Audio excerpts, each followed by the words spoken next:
Estamos llevando a cabo la secuencia de los dones ministeriales. Recordemos que existen varios tipos de dones, que son los dones especiales, según Romanos capítulo 12. Están los dones espirituales, que son los de 1 Corintios 12, el milagro, sanidad, profecía, ciencia, sabiduría. Y tenemos los dones ministeriales, que son lo que conocemos como los 5 ministerios. Los 5 ministerios son desde el apóstol hasta el maestro, que son los que están en 1 Corintios capítulo 4, versículo 7 al 13. Vamos a tomar el texto que siempre hemos tomado para comenzar la explicación de los ministerios. El versículo está en Efesios 4:11, que nos dice de la siguiente manera: y él mismo constituyó a unos apóstoles, a otros profetas, a otros evangelistas y a otros pastores y maestros. Y él mismo constituyó a unos apóstoles, a otros profetas, a otros evangelistas y a otros pastores y maestros. Vamos a hacer una oración para que Dios nos oriente en estos momentos. Padre, te damos gracias una vez más por permitirnos estar en tu presencia y pedimos que mediante tu infinita sabiduría nos orientes, que tu Espíritu Santo nos dé las palabras y puedas llegar y suplir la necesidad espiritual, poniendo las palabras en mi boca que cada uno de nosotros necesitamos. En el nombre de Jesús, amén y amén. Hoy vamos a tocar el ministerio del pastor. Este ministerio es un ministerio que antiguamente era muy respetado. Creo que es el más común de los ministerios. Si a alguien le preguntamos nosotros qué ministerio es el que más recuerda de los 5 que hemos venido enumerando, probablemente nos pueda decir el ministerio del pastor. La razón es que es el ministerio con el cual nosotros tenemos mucho más contacto.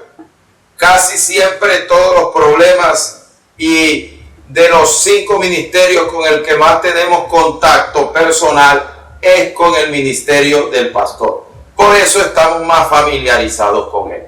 Sin embargo, hace unas décadas o unos años atrás, este ministerio tenía un respeto profundo debido al comportamiento y la actitud que los pastores tomaban.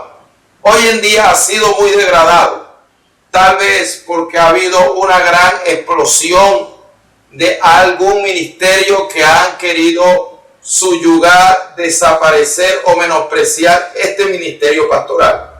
Hoy todo el mundo tiene una proclamación de profeta, de tratar de resaltar en un ministerio, o se autoproclaman como apóstoles.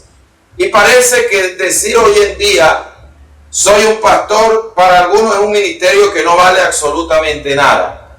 Y tendríamos que analizar el grave error en que esto ha podido cometerse o se ha podido llegar, debido a que el mismo Jesucristo, que ha sido el hombre más perfecto que ha vivido en la tierra, se proclamó con este ministerio cuando nos dijo: yo soy el buen pastor y el buen pastor su vida da por las ovejas. Jesús se identificó con el ministerio de pastor, por eso no podríamos menospreciarlo.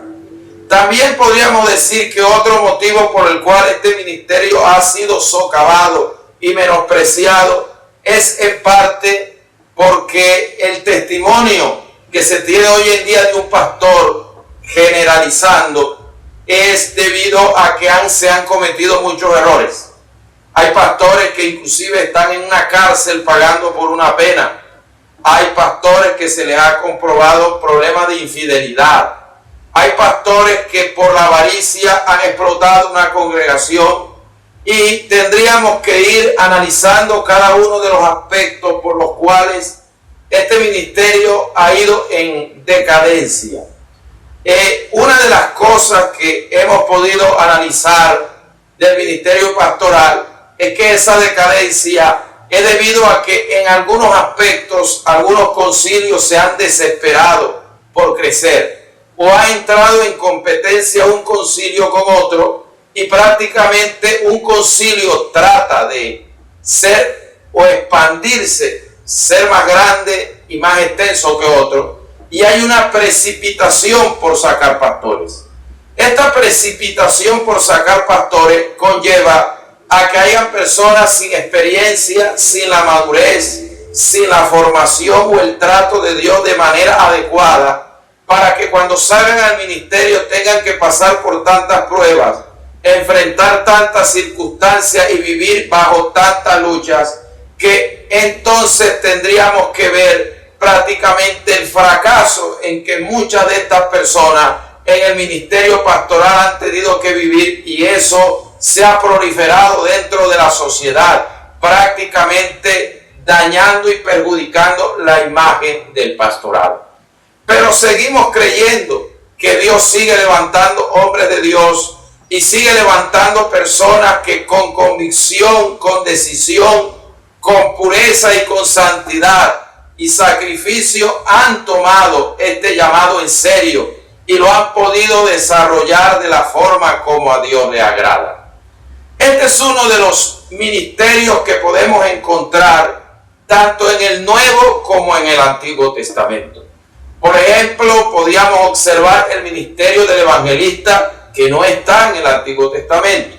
Podríamos mencionar el ministerio apostólico, que de pronto de forma figurada aparece, pero no de manera literal, ya que Israel no necesitaba fundar una congregación o llevar a ciertos lugares el evangelio como un mensaje nuevo, ya que la población hebrea tenía todo como consigna, como cultura y principio nacional la palabra. A ellos les fue dada la ley de Moisés. Pero el apostolado aparece firme en el Nuevo Testamento. Entonces, el ministerio de pastor es un ministerio que viene desde el Antiguo Testamento con sus bases y con sus raíces allí, y también lo encontramos en el Nuevo Testamento. Aquí podemos encontrar básicamente estas cosas, estas circunstancias las podríamos observar aquí dentro del ministerio pastoral. El ministerio pastoral podríamos observarlo en el Antiguo Testamento en los levitas. Cuando Dios le hablaba al pueblo de Dios en el Antiguo Testamento, los levitas o sacerdotes, ya que todos los que le servían a Dios tenían que pertenecer a la tribu de Leví, prácticamente podríamos observar que Dios le habla a los sacerdotes o levitas, que eran los encargados de transmitir la palabra y de enseñar la ley, y los mencionan como los pastores del pueblo, porque eran los que a través de la escritura podían instruir y orientar a las personas. Voy a tomar un texto de Jeremías capítulo 2 versículo 8 que dice: los sacerdotes no dijeron ¿dónde está Jehová? Y los que tenían la ley no me conocieron, y los pastores se rebelaron contra mí, y los profetas profetizaron en nombre de Baal y anduvieron tras lo que no aprovecha. Aquí podemos observar de que Dios habla de pastores en el Antiguo Testamento. Quiere decir que allí está basada la escritura fundamentada en el Antiguo Testamento. Pero también cuando nos vamos al Nuevo Testamento, comenzamos a observar allí o a meditar en algunas cosas sobre este ministerio pastoral. El ministerio pastoral tal vez es el ministerio más tardío en desarrollarse, ya que la Biblia nos habla que el principio de la iglesia estuvo fundamentada en los apóstoles que anduvieron con el Señor. Luego de apóstoles vinieron profetas y luego de los profetas vinieron maestros. Nosotros podemos recordar cuando Saulo se convierte al Evangelio, el encuentro con Jesús en Damasco, que más tarde toma el nombre de Pablo, el apóstol Pablo. En su conversión, Pablo es llevado a Antioquía, tal vez la primera iglesia gentil, que no es hebrea, y allí la Biblia dice que habían profetas y maestros. Tenemos que dentro del territorio de Israel estaban los apóstoles, Y tenemos en la iglesia primitiva de Antioquía profetas y maestros, capítulo 13 del libro de los Hechos, del verso 1 en adelante. Sin embargo, a partir del capítulo 6 se nombran unos diáconos, y esos diáconos había uno llamado Felipe, que más adelante en el capítulo 8 podemos verlo como evangelista. Lo que nos da a entender de que una persona no comienza un ministerio realmente tomando posesión o ejerciendo las funciones de ese ministerio inmediatamente, sino que a veces es producto de un proceso donde Dios nos va colocando, y a medida que vamos madurando nos va colocando en posiciones diferentes para que lleguemos hasta el lugar donde Dios tiene su propósito y desea que realicemos una tarea. Felipe el evangelista no siempre fue evangelista, fue un diácono de la iglesia que más tarde se desarrolló y maduró y tuvo un llamamiento de evangelista.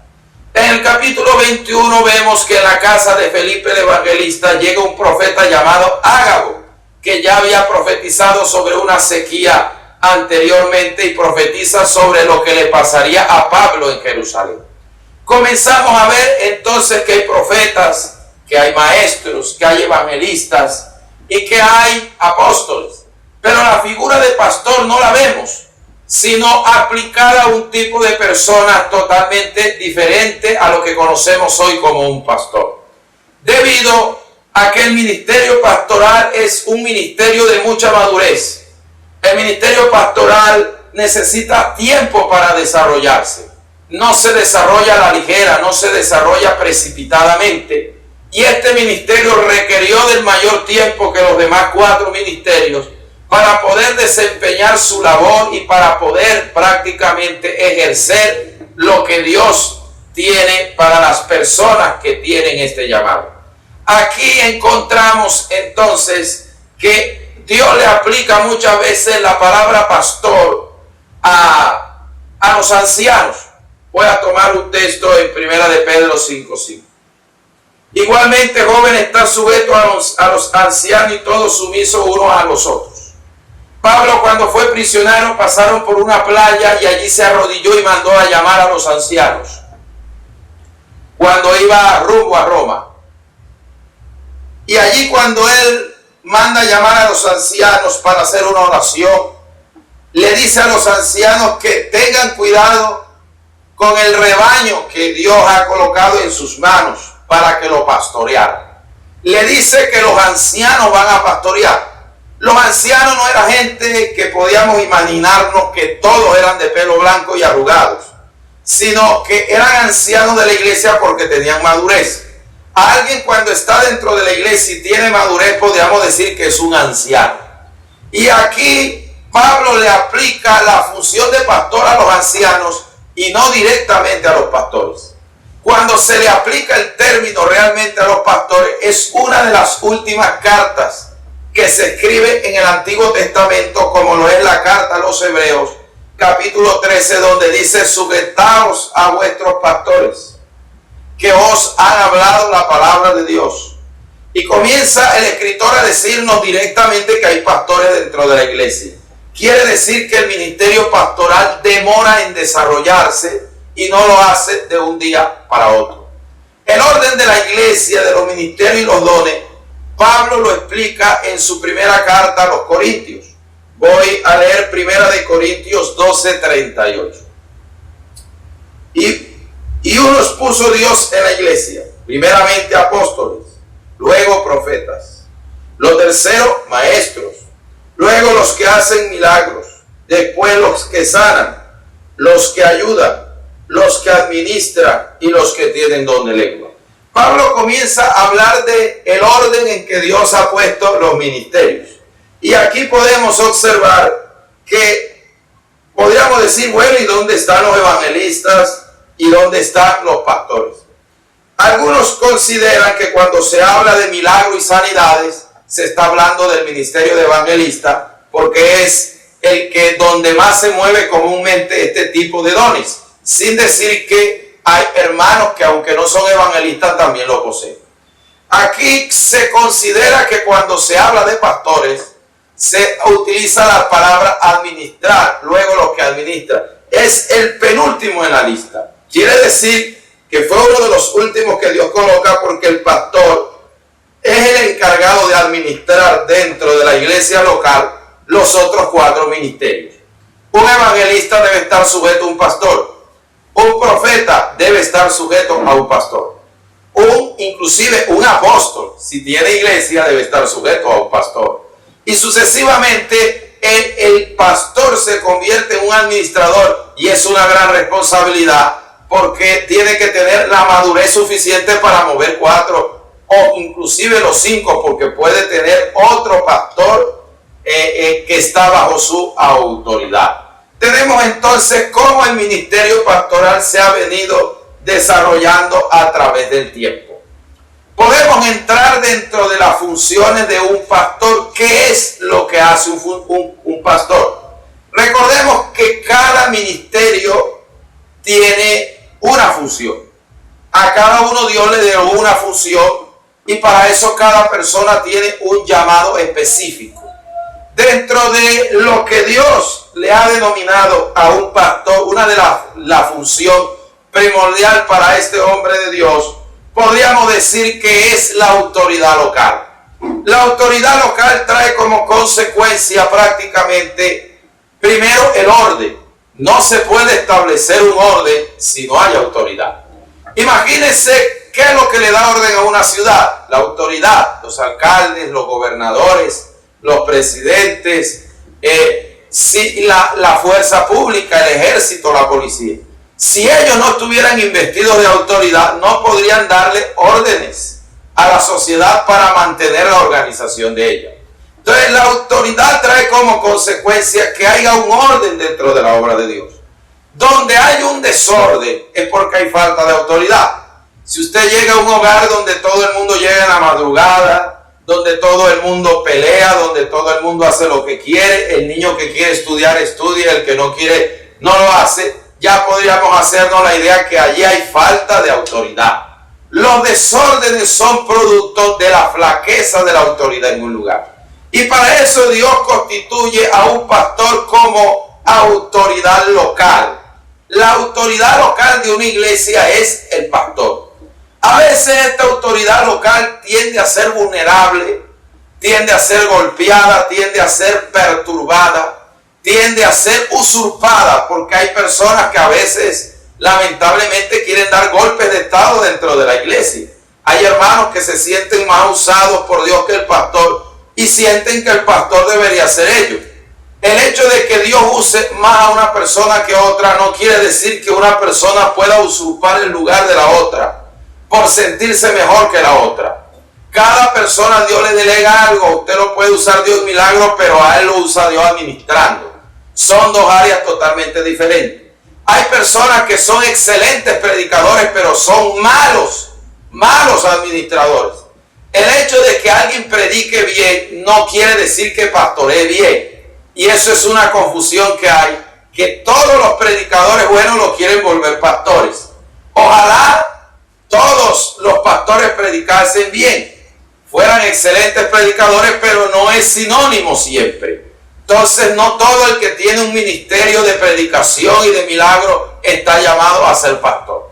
Recuerdo una vez cuando hubo una sublevación en el pueblo hebreo, porque Datán y Coré consideraban un monopolio el liderazgo de Moisés. En el pueblo hebreo habían 3 líderes principales muy reconocidos, que era Aarón, que era María y que era Moisés, y los 3 eran familia.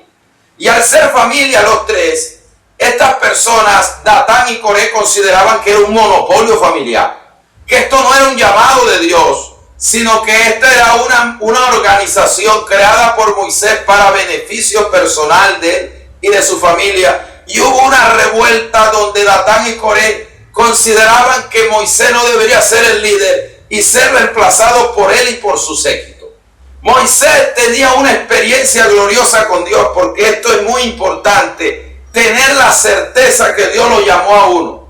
Cuando uno tiene certeza del llamado, uno no se mueve por cualquier cosa. Uno no se desanima por cualquier cosa, porque uno tiene la seguridad y sabe quién lo llamó. Y Moisés, esa aparición en la zarza tuvo que haberlo marcado. Esa aparición del ángel que le habló desde ese lugar, desde las llamas de la zarza, tuvo que haber quedado ese retrato grabado de por vida, y él sabía quién lo había llamado. Cuando Datán y Coré vienen a hacer el reclamo, Moisés le dice: vengan mañana y que sea Dios quien muestre a quién ha llamado él. Moisés no peleó, Moisés no convocó la junta, Moisés no entró en celo, ni comenzó a difamar a Coré, sino que esperó que Dios arreglara el problema. Tenía una convicción. Y cuando el séquito de Datán y Coré se aproximaron al otro día con 250 hombres con incensarios, dice que la tierra se abrió y se tragó a Datán y todo su séquito. Cuando una persona trata de usurpar la autoridad, tiene problemas con Dios. Y hay personas que tienen graves problemas con la autoridad, porque el que se rebela contra la autoridad, contra Dios se está rebelando. No es que el hombre sea Dios, pero Dios puso ese hombre y es un hombre, no es un Dios. No hay que hacerle reverencia, no hay que verlo como Dios, pero hay que respetar lo que Dios pone. Así como hay autoridades civiles, que son la policía, el ejército, autoridades judiciales y autoridades ejecutivas como los presidentes y los congresos, los senados de la república, también dentro de la iglesia hay autoridades. Y cuando una persona se rebela con cualquier autoridad, tiene problemas con Dios. Sé que en Estados Unidos comenzaron los movimientos feministas. Y los movimientos feministas comenzaron a decir que el hombre y la mujer eran igual. La Biblia dice que el hombre y la mujer son iguales, pero sus funciones son diferentes. Y Dios no llamó a la mujer a mandar, sino al hombre. Sé que hay anomalías. Un hombre que no le pase para darle de comer a sus hijos, no tiene derecho a mandar. Si usted no da dinero, si usted es un irresponsable económicamente, usted no tiene derecho de mandar en la casa. Si usted es una persona que maltrata a su esposa, que la golpea y que no está pendiente de su hogar, usted pierde la autoridad porque no está cumpliendo con su deber y con su función. Pero si un hombre está cumpliendo con los deberes, la autoridad no es la mujer. Usted no puede ponerse el pantalón, usted no puede mandar allí porque Dios no la puso a usted a mandar en el hogar. Aquí entonces podemos encontrar personas que tratan de usurpar la autoridad, golpes de estado en la presidencia, y muchas veces dentro de la iglesia también hay golpistas, pero les va a ir mal. Creo que hubo un hombre que aprendió a respetar la autoridad, que fue David, y tuvo dos oportunidades para matar a Saúl. Lo tuvo ahí dormido en una cueva. Dios le dio la oportunidad de deshacerse de él, pero David entendió que aunque Saúl era malo y estaba cometiendo errores, le dijo al compañero que lo motivaba a matar, y le dijo: yo no voy a tocar el ungido de Jehová. Si Dios lo puso, que Dios lo quite, pero a mí Dios no me ha mandado a quitar las autoridades. Esa es una situación entre Saúl y Dios. Yo no voy a hacer eso. Y ya sabemos que el Dios que puso a Saúl también quitó a Saúl. Y David tuvo un reinado próspero y bendecido. No se preocupe si hay una autoridad por allí haciendo daño. Dios le va a pedir cuenta. No se preocupe si hay alguna autoridad torcida. Tarde o temprano Dios va a venir a reclamarle. Tarde o temprano la mano de Dios va a caer sobre él. No honramos a los hombres, respetamos a Dios. El que respeta la autoridad, respeta a Dios, y a donde vaya Dios lo respalda y siempre le irá bien. Aquí tenemos entonces que hay una autoridad local. La autoridad local es una de las pistas que tenemos de los buenos cristianos. Cuando hay una persona que no es un buen cristiano, tiene conceptos equivocados de la autoridad. No es que mi pastor es Dios. Bueno, lo felicito. Dios es nuestro pastor de pastores, pero el pastor de pastores nos dice a nosotros que debemos tener un pastor en la tierra. Así que si usted ama a Dios y respeta a Dios, debe tener un pastor en la tierra. Jesús dijo que vendrían muchos del oriente y del occidente en San Juan capítulo 10, y habría un rebaño y un pastor. Es decir, que donde hay un rebaño, Dios coloca una autoridad. Y si alguien se considera un hombre y una mujer de Dios, debe estar bajo autoridad. El que está bajo autoridad, Dios le delega autoridad.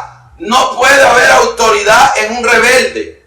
No puede haber autoridad en un desobediente. No puede haber autoridad en alguien mezquino. De allí que hay personas que quieren que se sujeten a ellos, pero ellos no quieren sujetarse absolutamente a nadie. Tenemos entonces que la primera función es ejercer la autoridad dentro de la iglesia a nivel local, el lugar donde Dios lo ha posesionado. La segunda función está basado en cuidar o proteger. Un pastor está llamado para proteger y cuidar la grey. De allí podemos entender de que un pastor debe estar pendiente de las ovejas, porque él es su protector. Esa es la ventaja de tener un pastor.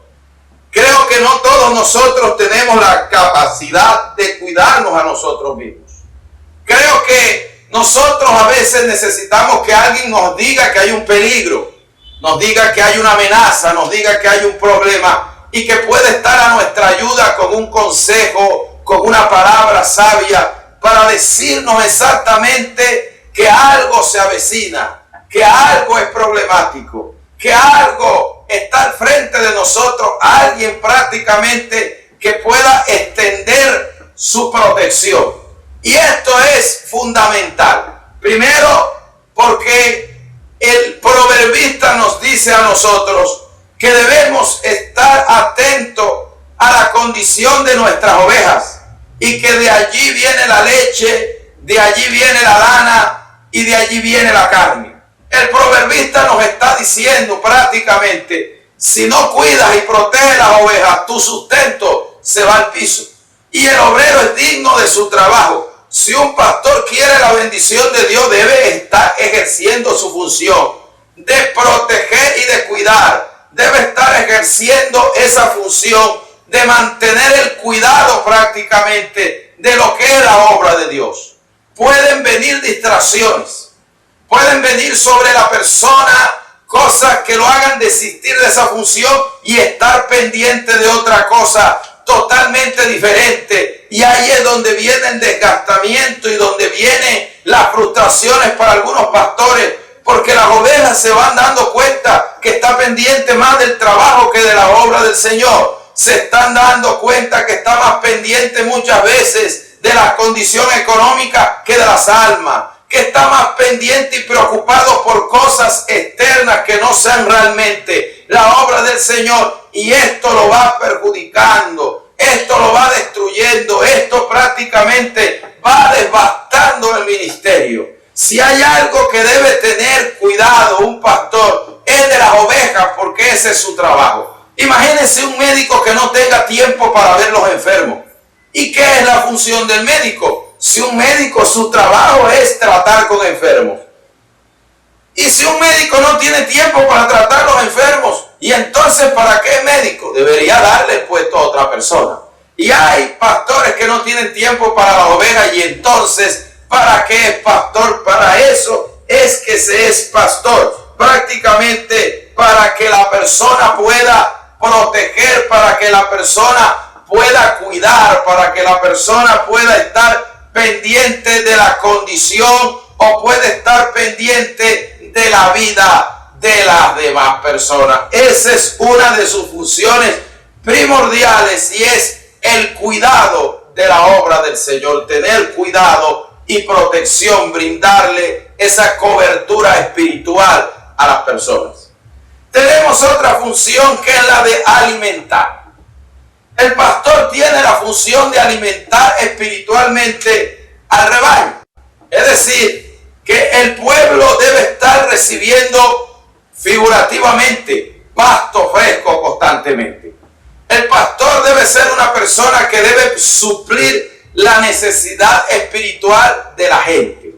Entonces, una de las funciones que debe tener un pastor es esa, estarse alimentando.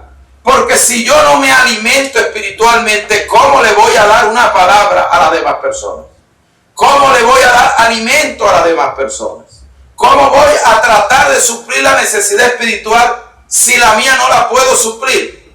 Dios tiene primero que darme a mí, es decir, tengo que buscar yo a Dios para recibir de Dios y después que Dios me haya dado a mí podérselo impartir a la gente. Pero si yo no he buscado a Dios, ¿qué le puedo dar a la gente? Probablemente sí le pueda dar algo, palo y piedra, es lo que le va a dar. Por eso cuando una persona no tiene palabra, cuando una persona no lee la Biblia, cuando una persona no se dedica a la Escritura, cuando la gente no busca en la intimidad a Dios, eso es lo que sale dando, palo, piedra y sátira. Pero cuando una persona tiene una palabra de Dios, no hay sátira, la gente se da cuenta que hay un mensaje poderoso, una palabra viva, una palabra transformadora, una palabra que cambia, una palabra que va a alimentar y que va a nutrir y que va a suplir la condición espiritual de ese ser humano. Aquí podemos encontrar que una de las cosas que la gente veía en Jesús era diferente a los religiosos del momento. La gente veía algo diferente en Cristo. Y era que la gente lo seguía no solo por los milagros y los prodigios, sino que la gente lo seguía porque el mensaje que Jesucristo tenía una palabra totalmente distinta. La palabra de Jesús no era muerta, no era seca, no era vacía. No es la palabra que le habían enseñado en los institutos, ni era esa palabra hueca que le habían tratado de transmitir. Es una palabra que venía de Dios. Jesús reiteradamente decía, porque no he venido a hablar por mi propia cuenta, el Padre me ha dado mandamiento de lo que debo hablar. Era una persona que recibía de Dios. Y por eso cuando las multitudes lo seguían, Jesús expresaba una gran verdad. Son como ovejas que no tienen pastor. Estaban buscando palabra, estaban buscando que Dios le hablara, estaban buscando un mensaje que los llenara, un mensaje que llegara al corazón y no a la mente, un mensaje no preparado ni un mensaje equipado y formalizado por un hombre, sino una palabra que trajera revelación, una palabra que trajera unción, una palabra que trajera poder, una palabra que llegara al corazón de las personas. Y esto era lo que había. Ahora lo que no hacía Jesús era acomodarse. Lo que no hacía Jesús era tratar de tomar la forma de lo que la gente quería. Mucho de su mensaje la gente se iba, no le gustaba, tal vez las exigencias eran demasiado. Y una vez el apóstol Pedro se levantó en uno de esos mensajes y le dijo, Señor, dura es esta palabra, ¿quién la puede oír? Y el Señor le dijo, ¿queréis irlos vosotros también? En pocas palabras, Pedro, no puedo cambiar el mensaje para acomodarme a ti. Pedro, no puedo cambiar el pasto que Dios me ha dado para darte el que tú esperas que yo te dé. Pedro, perdón, no puedo transformar el mensaje de Dios por caerle bien a la gente. Y si ustedes me están exigiendo cambiar la palabra, es mejor que se vaya. Pero yo tengo es palabra de Dios, yo no tengo psicología, yo no tengo humanismo, yo no tengo filosofía, yo tengo es la palabra de Dios tal cual como está. Pero Pedro, al reflexionar, ¿para dónde se iba a ir? Para los religiosos. ¿Para dónde se iba a ir? Para la gente que hablaba cosas humanas. ¿Para dónde se iba a ir? Para donde los lógicos. ¿Para dónde se iba a ir? Para la gente que lo que le iba a dar era producto de su propia reflexión y de su mente humana. Y Pedro dijo, la palabra nos golpeó, la palabra nos confrontó, la palabra nos trató duro, pero no nos podemos ir, porque sabemos que esta palabra, aunque sea fuerte, y esta palabra, aunque sea dura, para nosotros no podemos encontrarla en otro lugar, no la vamos a hallar en ninguna parte, no nos vamos a ir, porque solo tú tienes palabras de vida eterna. Esa es la palabra de Dios, la verdadera palabra de Dios trae eso, trae vida, trae conservación, trae eternidad, trae cambios y trae transformaciones. Alabado sea el nombre del Señor.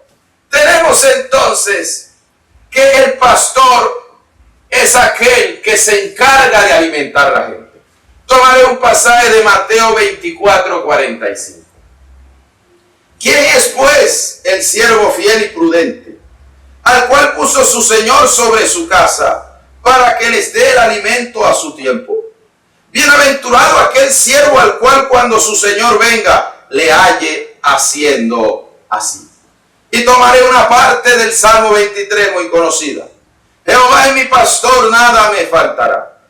En lugares de delicados pastos me hará descansar, junto a aguas de reposo me pastoreará.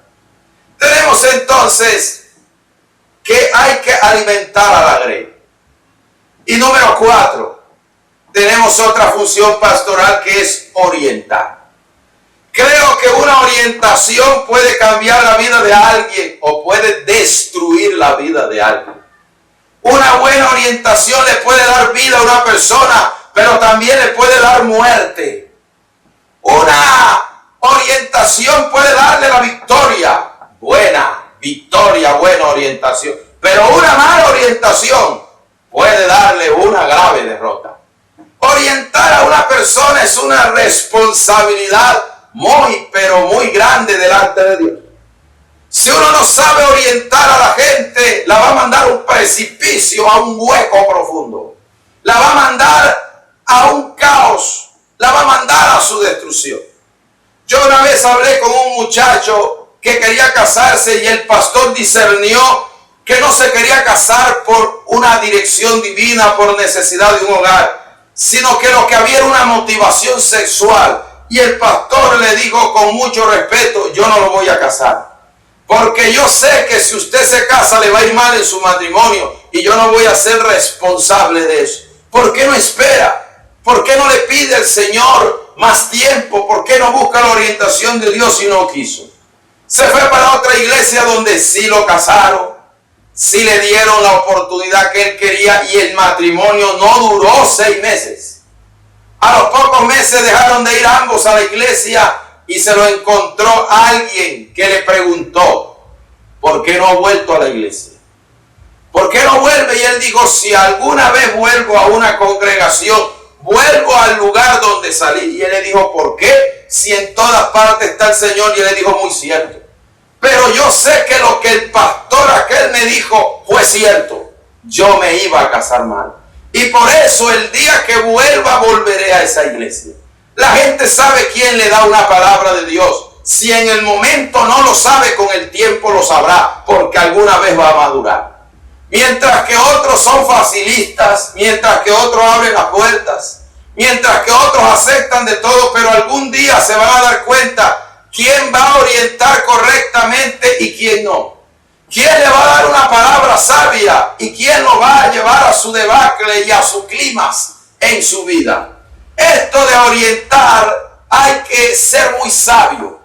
Para poder dirigir a una persona hay que tener mucho discernimiento, hay que tener una dirección del Señor. Y cierro este punto de la orientación con un ejemplo, un cuadro bíblico de un hombre llamado Jeroboam. Todos sabemos que Salomón se desvió de los caminos de Dios porque tenía una debilidad con las mujeres, y las mujeres con quien se casó eran paganas y lo desviaron de la verdad. Dios como castigo divide la nación en Israel y Judá. Y allí, al dividir la nación, quedó como rey Jeroboam en el norte, en Israel, y en el sur queda Salomón, o más tarde Roboam. Cuando Dios le va a dar el reino del norte, a Jeroboam le da una palabra y le dice que le va a dar 10 tribus y media, casi 11 tribus. Y le dice que guarde la palabra y los mandamientos, que el Dios quien le da el poder político sobre la nación, a él es quien debe honrar y servir. Sin embargo, Jeroboam hizo todo lo contrario.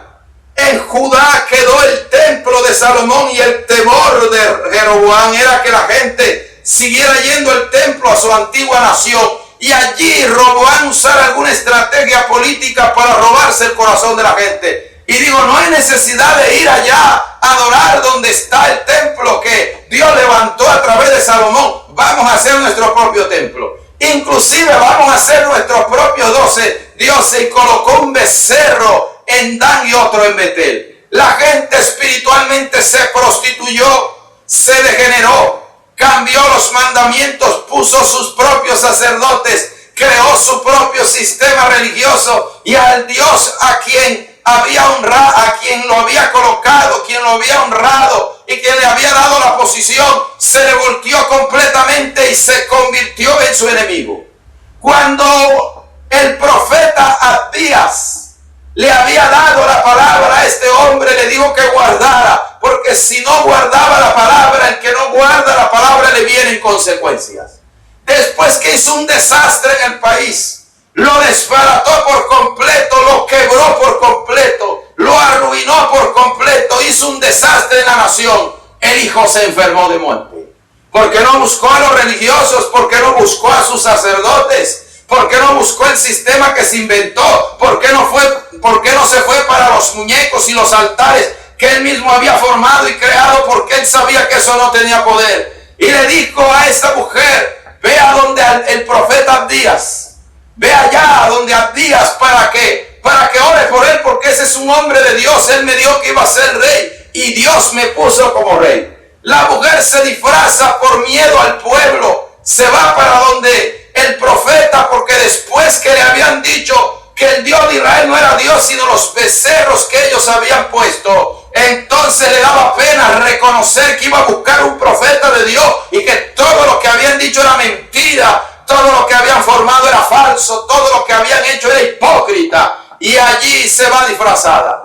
Pero dice que Abdías estaba de espalda cuando la mujer llega a su casa y ya era ciego, estaba anciano, ni la podía ver, y tras de eso estaba de espalda. Pero cuando la mujer pisa el umbral de la puerta, viene una revelación y Abdías le dice: mujer de Jeroboam, ¿por qué te disfrazas? ¿Por qué te escondes? Decir, como un hombre ciego, y aun si pudiera ver estando de espalda, tras pasar el disfraz que llevaba, se dio cuenta que era la mujer del hombre que había traicionado a Dios. Jeroboam lo buscó porque sabía que ahí había un consejo de Dios, que lo que el hombre le decía era verdad, que el hombre no le iba a engañar ni le iba a decir falsedades. La gente se puede torcer el día de hoy, la gente hoy, el día de hoy, puede hacer locuras, pero la gente sabe dónde hubo la orientación correcta, dónde hubo la palabra de Dios correcta, dónde hubo la congregación que lo pechicharon, que lo peinaron, que le aceptaron todo lo que quisieron y lo llevaron a su desastre. La gente sabe que aunque tuvo problemas, aunque se fue mofado, aunque se fue bravo del sitio, le dijeron la verdad. Y tarde o temprano el hombre madura y tiene que buscar donde hay orientación divina, donde hay guía del Espíritu de Dios, donde la nube se mueve para sacarnos de la esclavitud a la tierra que Dios nos prometió, para llevarnos a la promesa, para llevarnos a la victoria, para llevarnos a la bendición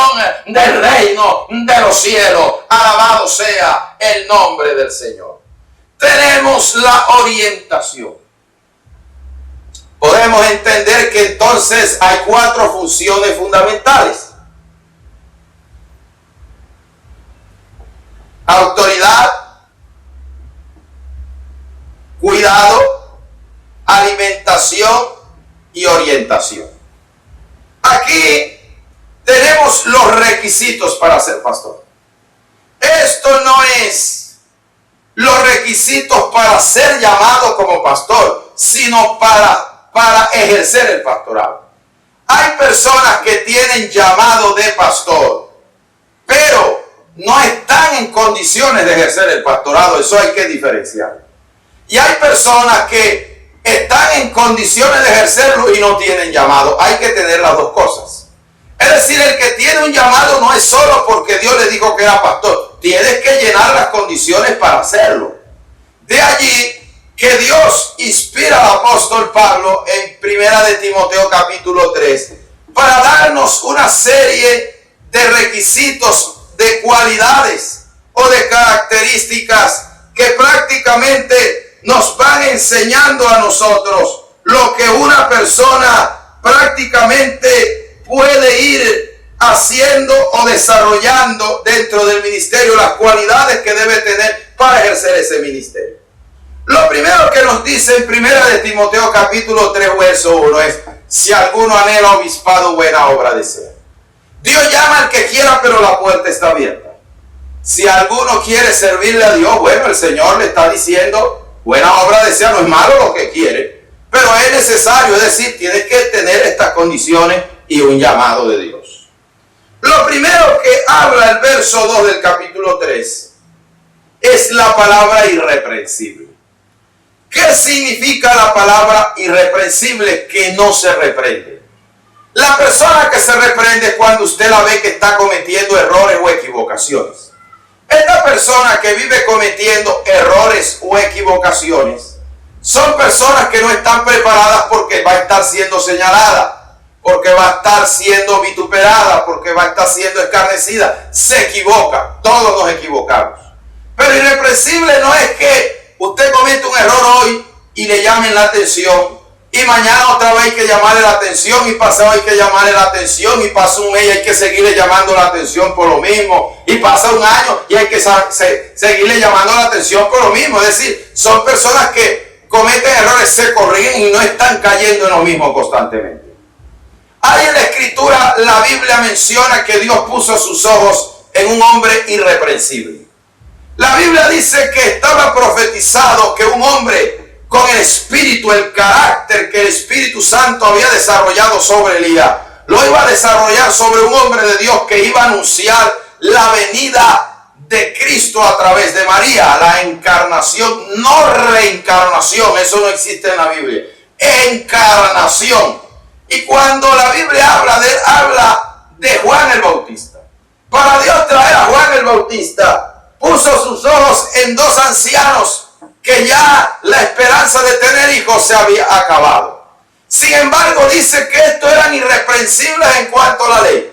Si usted pudiera vivir con Zacarías, a Zacarías no había que estarle diciendo todos los días: Zacarías, levántate a orar. Zacarías, lee la Biblia. Zacarías, no digas vulgaridades. Zacarías, trata bien a la gente. Mira, Zacarías, no te vistas de esa manera. Un hombre de Dios no anda así. Zacarías, no comas eso que te hace daño. Zacarías, no trates así a tu esposa. Zacarías, sea amistoso con los vecinos. Él ya sabía eso y no había que estarlo corrigiendo.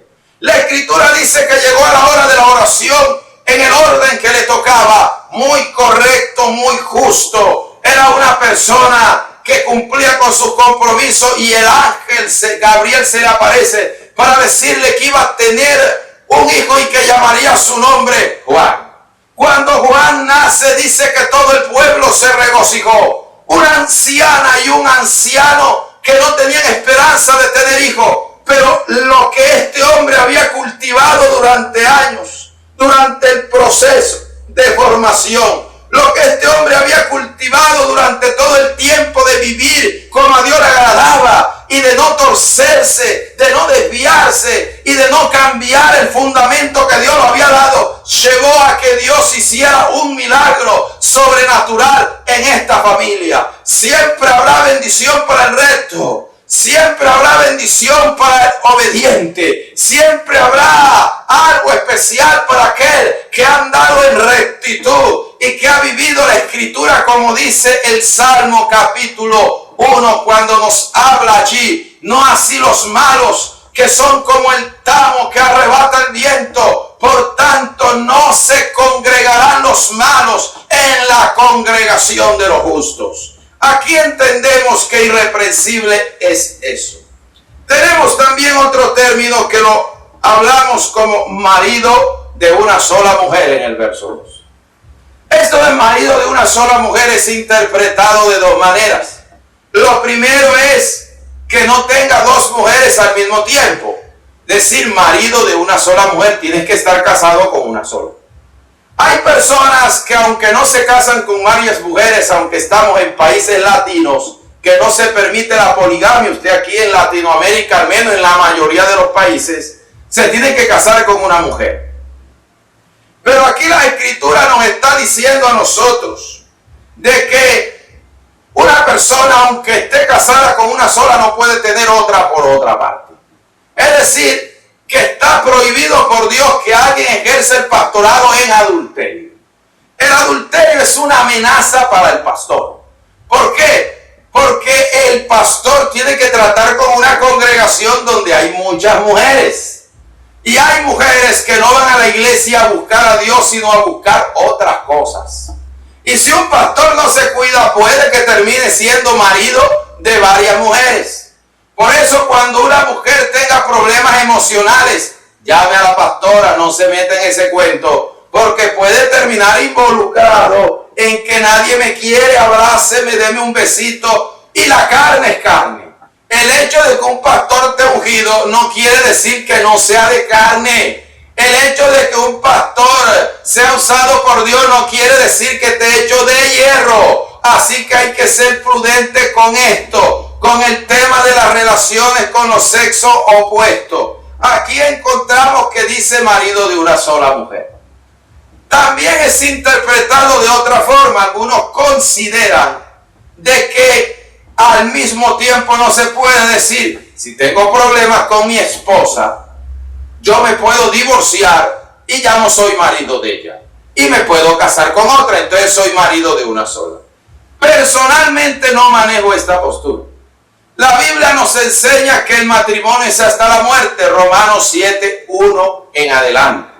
Que así como la mujer está sujeta a la ley del marido entre tanto que éste vive, así el hombre está sujeto a la ley de Dios. Lo que nos está diciendo Romanos 7 es que la mujer está sujeta a la ley del marido de si está casada y viceversa, mientras alguno de los dos esté vivo. Si usted se casa con otra persona, estando su primer esposo o esposa con vida, usted es marido o usted es esposa de dos personas al mismo tiempo. Es decir, que está en adulterio. Lo otro es que una persona que se haya casado, o corrijo, recasado, cuando ya una persona se vuelve a casar otra vez, ya no está casándose, se está recasando, porque recasarse es hacerlo más de una vez. Estar recasado delante de Dios, ¿qué consejo le va a dar un recasado a un hogar para que no se disuelva? Si usted no pudo con el suyo. ¿Qué consejo le va a dar usted a una persona que esté pasando por un momento difícil en su hogar, cuando la gente ve a usted un ejemplo y le dice, no, pero es que si usted dejó, yo también puedo dejar?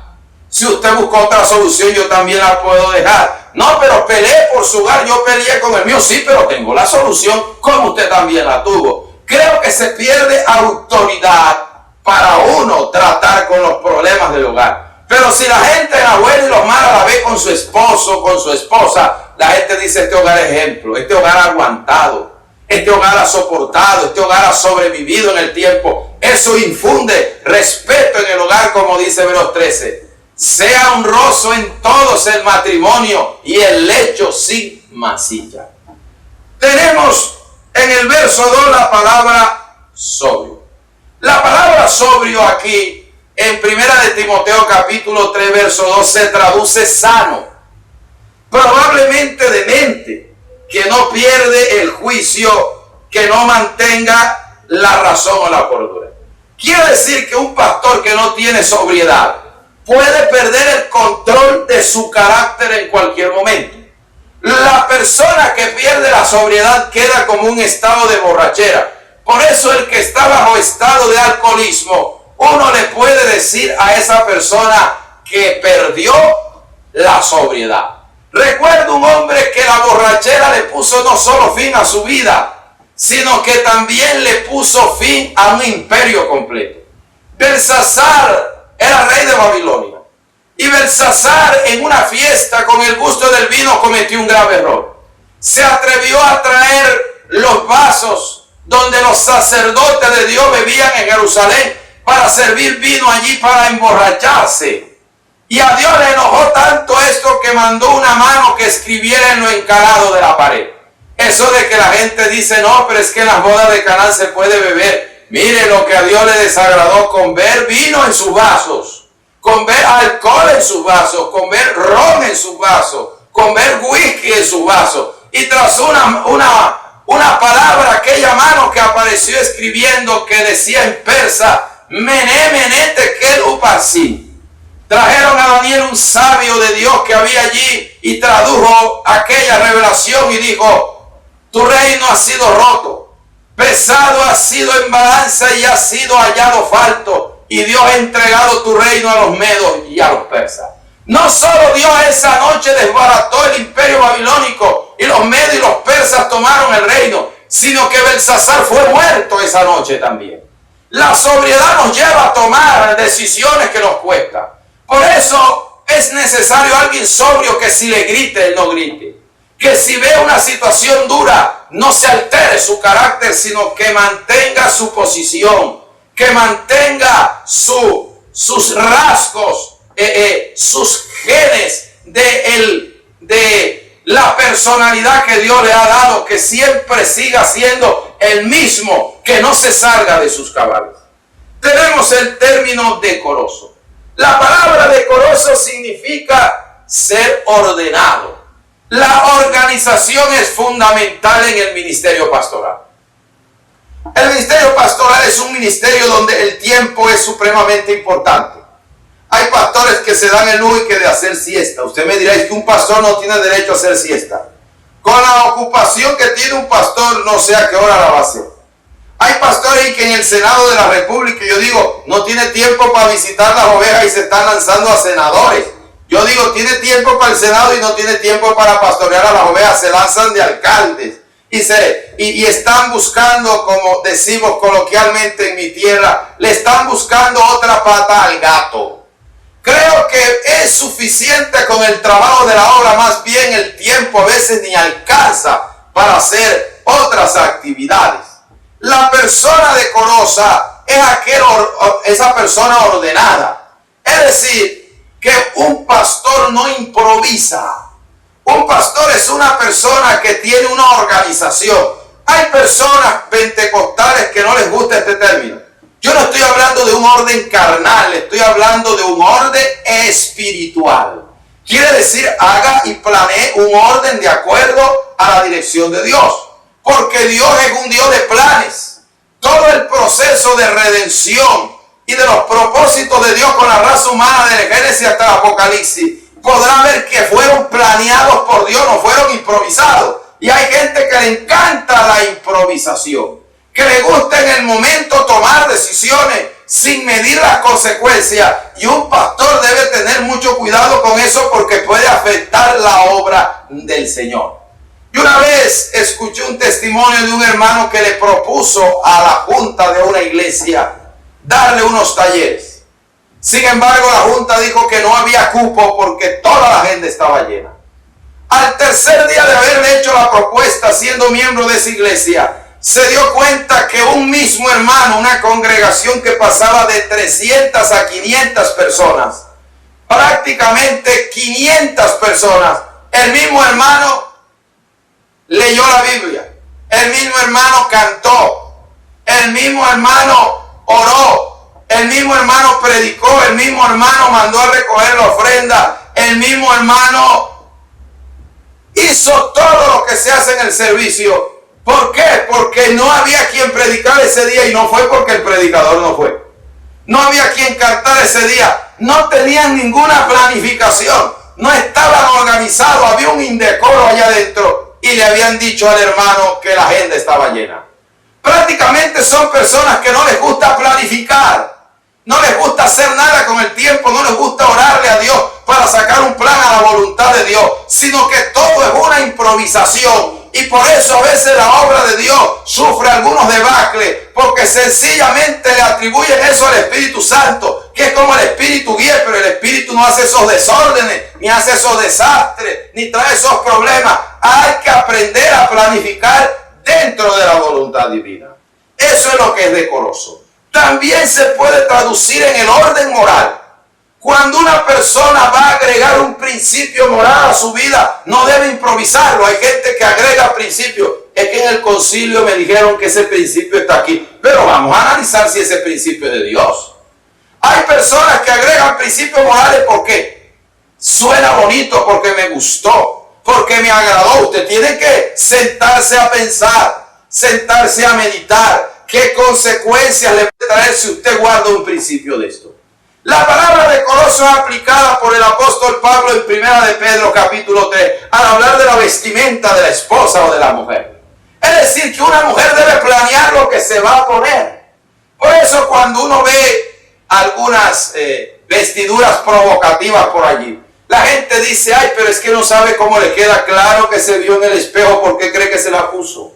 ¿Por qué cree que la tiene colocada? Eso lo planeó. para atraer, para seducir. Pero Pedro dice que no podemos usar nada indecoroso. Quiere decir que cuando una persona se va a colocar algo, una prenda, debe primero planificar y observar si como se va a vestir le agrada o no le agrada a Dios. Es producto de una planificación. Tenemos aquí la palabra hospedador. En el versículo 2, la palabra hospedador se refiere a alguien que calurosamente recibe a otra persona. La palabra hospedador hay que usarla con discernimiento. Usarla con discernimiento es que usted no puede meter a cualquier persona dentro de su casa. Porque más que todo, si tiene hijas, tenga mucho cuidado a quien mete en su casa. Está hablando de personas que hacen la obra de Dios, que son hombres y mujeres de Dios y que hay que apoyarlos, pero no quiere decir que usted le esté abriendo la puerta a cualquiera, porque eso le puede dejar un daño, le puede crear un problema, pueden perjudicarle un hijo ahí dentro. Hay que tener discernimiento. La Escritura nos habla a nosotros que los hombres de Dios que pudieron albergar hombres de Dios en su casa recibieron bendición de Dios por eso. Creo que el pasaje más relevante que hay es cuando los ángeles llegan a Sodoma y Gomorra. Y nadie vio que eran extranjeros, nadie vio que eran unos varones que no eran de la región y no tenían donde vivir, sino que los sodomitas, los homosexuales, los pervertidos que habían dentro de la ciudad, dijeron, me perdona el vocablo, lo que suena dentro del común argot de la gente, llegó carne nueva. Hoy están bonitos, están bellos, están hermosos. Vamos a usarlo, vamos a utilizarlo, vamos a matar nuestra lujuria con ellos. Y prácticamente lo que sintieron fue deseos sexuales hacia ellos. Pero este hombre Lot no los vio de esa manera, sino que les brindó su casa, los vio como unos mensajeros de Dios, los vio como unos hombres de Dios, los vio como unos enviados de Dios, los vio como alguien que traía algo de parte de Dios. Y por haberle abierto la puerta de su casa y evitar que fueran violados en la puerta de ella, la Escritura nos dice prácticamente a nosotros aquí, nos dice prácticamente que estos ángeles fue quien a él le dieron el mensaje, le dijeron salga de aquí porque Dios ha determinado destruir a esta ciudad. ¡Qué bendición la que este hombre recibió! Recibió una alerta. Recibió una palabra que le iba a proteger la vida, recibió una palabra que lo libraría del juicio eterno, recibió una palabra que le alargaría sus días, recibió una palabra para bendición de él y de su familia, recibió un mensaje de Dios que le brindaría luz, le brindaría protección, que lo había escogido como el único habitante para tener misericordia y tener compasión de él. Cuando uno alberga a un hombre de Dios, recibe bendición de Dios, recibe bendición de lo alto. El que da a un profeta un vaso de agua fría porque es profeta, bendición de profeta recibirá. Bendita sea la gloria del Señor. Tenemos a los hospedadores. El verso 3 también nos dice actos para enseñar. Una persona apta para enseñar es aquel que tiene dos capacidades. La primera es que puede aprender, puede entender lo que se le dice. Y segundo, que puede compartir lo que aprendió. Hay personas que escasean de las dos. No todo lo que se le dice lo asimila o les cuesta asimilarlo. O prácticamente los que asimilan no lo saben explicar. Y las personas quienes lo oyen no entienden lo que se le dice. Aquí nos dice acto para enseñar porque nos está diciendo que tiene capacidad para transmitir la palabra y para transmitir las sagradas escrituras. Es el único don que aparece necesario para ser pastor, el único don espiritual. No aparece más, aquí no aparece que tiene que hacer milagros. Aquí no aparece que tiene que levantar paralítico, aquí no aparece que tiene que estar echando los demonios, aquí no aparece que tiene que prácticamente tener visión, revelación y profecía. Si lo tiene, qué bendición, pero si no lo tiene, es un hombre de Dios. No aparece como un requisito fundamental.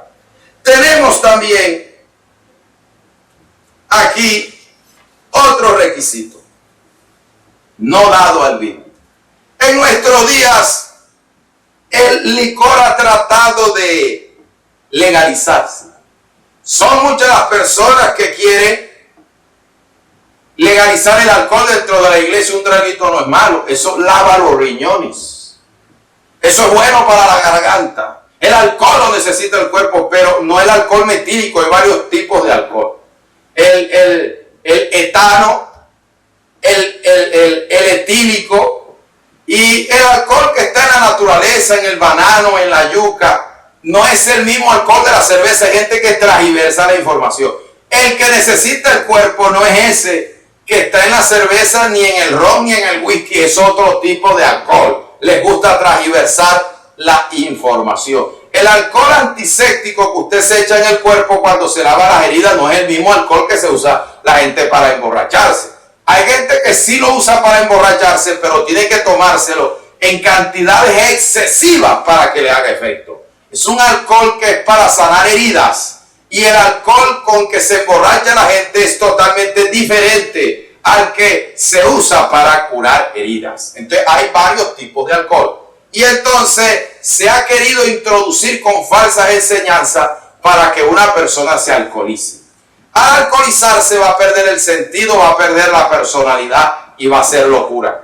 ¿Qué piensa usted cuando ve un borracho en la calle? Bueno, algunos dirán, bueno, le fue bien, se pegó su borrachera. La mayoría dice, pobrecito, no da para quedarse parado. Pobrecito, está tirado en la calle. Pobrecito, tiene los pantalones mojados.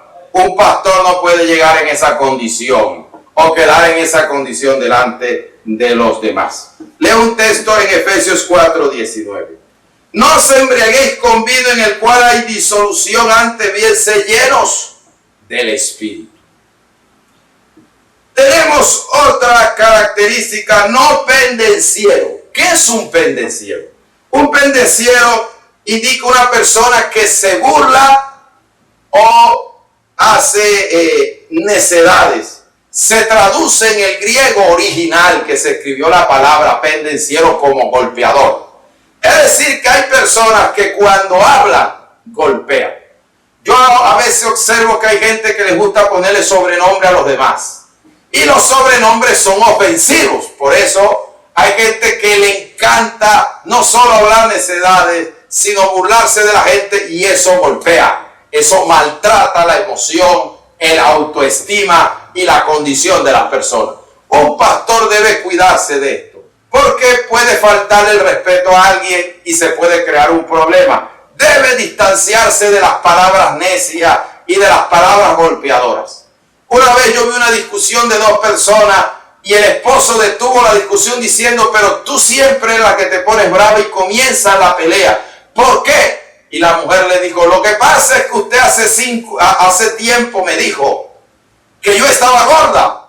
Y él le contestó, eso fue hace 5 años, pero todavía lo recordaba. Quiere decir que la golpeó con eso. Usted sabe que a una mujer no se le puede decir, está fea o está gorda, invéntese otra cosa. Dígale que está chita, dígale que se está inflando, pero se lo dice así frenteado y va a tener un grave problema. De tal manera que este hombre la golpeó con un martillo. Esa palabra fue una daga lo que le enterró. El proverbista dice, manzana de oro con figuras de plata es la palabra dicha como conviene. Yo recuerdo una vez cuando David le había cuidado los trabajadores a Nabal. Y después que le cuidó los trabajadores y el ganado, dice que David tuvo hambre y mandó a decirle a Nabal, Nabal, yo cuidé tus siervos y te cuidé el ganado, mándame algo de comer. Y dice que Nabal se había pegado una borrachera. Y sabe que en el hebreo, ¿cómo se traduce Nabal? Necio. Nabal era un hombre que hacía necedades. Y debiendo haber sabido que David era un hombre de guerra que estaba en el desierto, tenía un ejército y le había protegido, no solo merecía que le diera comida, sino que tenía que cuidarse de no enfadarlo. Y Nabal dijo, vaya y díganle a ese hombre que quién es David su siervo. ese para mí es un don nadie, yo no le voy a dar de mi ganado a ese hombre. Y dice que David se enfureció, y Abigail, que era una mujer sabia, agarró unos asnos, los cargó de comida, y antes que la ira de David llegara al campamento, dice que la mujer se le presenta con pasas, con pan y con vino, y detiene la ira de David. Cuando David ve la comida, la mujer se le arrodilla y dice: perdone la imprudencia de su siervo, tome estos asnos cargados de comida como un gesto de buena voluntad. Y David le dice: si usted no se hubiera presentado, la cabeza de ese hombre hubiera volado de sí, lo hubiera acabado, lo hubiera destruido. Este hombre cometía necedades que le costó la vida, le iban a costar la vida, y dice que al séptimo día Jehová lo hirió y este hombre murió. Hay gente que su actitud golpeadora los está matando, sus imprudencias los están matando, sus actitudes necias están acabando con ellos, están maltratando a la gente, están destruyendo a la gente. Hay que ser muy cuidadoso con eso. No le ponga sobrenombre a los miembros, ni a escondidos. No se burle de sus defectos físicos. No haga chanza de su condición espiritual. No haga ese tipo de cosas, porque eso trae consecuencias. Tenemos aquí que debe ser no codicioso de ganancias deshonestas. Todos los que tienen una congregación a su favor puede golpearle o visitarle o tocarle el corazón la codicia. Si usted tiene 100 miembros dentro de su iglesia, una iglesia más o menos, ¿no? O tiene 1000 miembros o tiene más. Imagínese usted, con esa cantidad de miembros, la voz que le venga del enemigo y le diga: si le pide 2,000 pesos a cada uno, son 100. Hoy puede salir con 200,000 pesos en el bolsillo, solo pidiendo. Y comienza el enemigo a trabajar dentro del corazón. Comienza Satanás a meterse ahí y comienzan a ver a la gente no como personas que Dios ha llamado y que ha lavado con su sangre, sino como instrumento de producción económica. Ahí el diablo comienza a enfermar y a destruir, y comienza a crear dentro de la iglesia una maquinaria económica. Comienzan a ver la obra de Dios como una empresa, comienzan a ver la obra de Dios como una forma de llenarse los bolsillos, y es cuando el enemigo introduce el engaño y materializa a la gente. Yo recuerdo un hombre de Dios que tenía grandes promesas. Los servidores de los hombres de Dios tenían como herencia que Dios colocara en el siervo lo que había en el hombre que le había servido.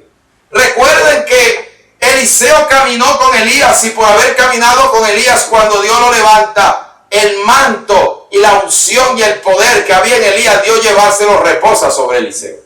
Lo mismo iba a pasar con Giesi. Lo que había en Eliseo, la doble unción de él, iba a reposar sobre Giesi. Pero una vez Dios sana a un sirio llamado Naamán, y al sanar a este sirio llamado Naamán, la escritura nos dice a nosotros que cuando el hombre quedó sano de su lepra, le dijo al profeta Eliseo: ¿qué quieres? Si hubiera sido en estos tiempos, le hubiera mostrado un cheque en blanco y le hubiera dicho: ponga ahí lo que usted quiera. Pero Eliseo, que era un hombre de Dios y que no tenía este problema, le dijo prácticamente: váyase, yo no necesito nada. Pocas palabras, yo tengo a Dios, yo tengo quien me sustente. Y segundo, no le dañó el corazón a Naamán, creyendo que los milagros se compran, creyendo que la obra de Dios tiene precio, creyendo que lo que Dios hace lo puede pagar con dinero. Le enseñó que lo que Dios hizo era gratuito, pero que le debería dar gracias de por vida. Tenía que estar agradecido con Dios.